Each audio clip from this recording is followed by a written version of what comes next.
it's so funny because we didn't really talk too much when we were filming.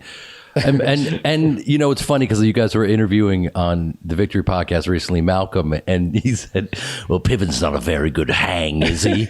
And, you know, everyone's laughing and, you know, I'm not very fun and no one likes me. And it's interesting. But I think he's it's an interesting around. life. But I'm sorry, you think what? I think he's playing. Like, I think like it's a bit. No, you did the podcast with him, correct? How did that go?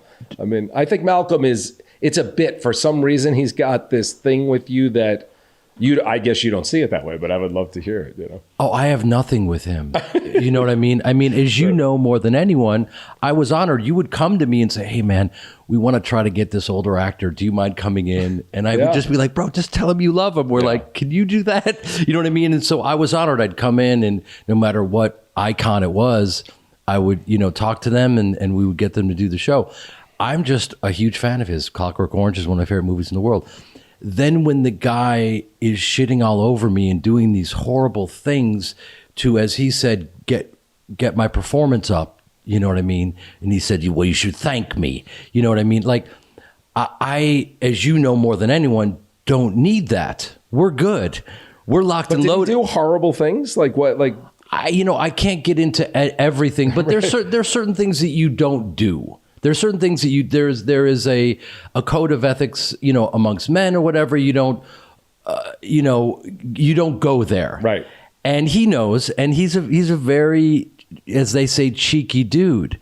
And you look, you know, I listened to that podcast. I mean, I love the Victory podcast. I did it a bunch of times and I'm a fan of it. And I was listening to it and, you know, he was not joking around when you said, well, what's going on with you and Piven? Like, you just did a movie together. You must be okay. He goes, well, I didn't know he was in the movie. And like, yes, you knew I was in the movie. And then he said, does he even still do movies? and then he said, he's not a very good hang, is he? Now, here's the deal.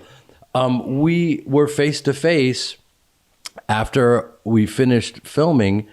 And, you know, I made it very clear to him. And that's one of the great things about podcasts is you can sit down with people face to face in a long form and be very honest. I wish I would have dropped the gloves even more because I said to him, listen, I think I misunderstood you. And maybe it's a cultural thing. Your country is about taking the piss. You know what I mean? You're always busting someone's balls. And we're maybe a little more earnest. And so I took you too seriously.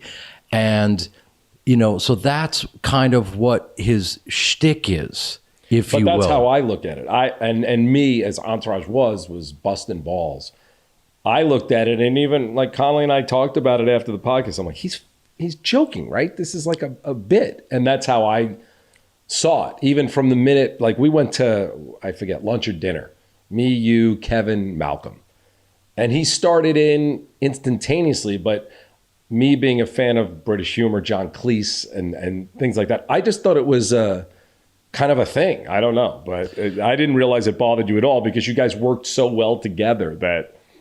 I just think there has to be something else beside just busting balls. Sure. Because sometimes I feel like that it can be used when someone doesn't necessarily have a great sense of humor.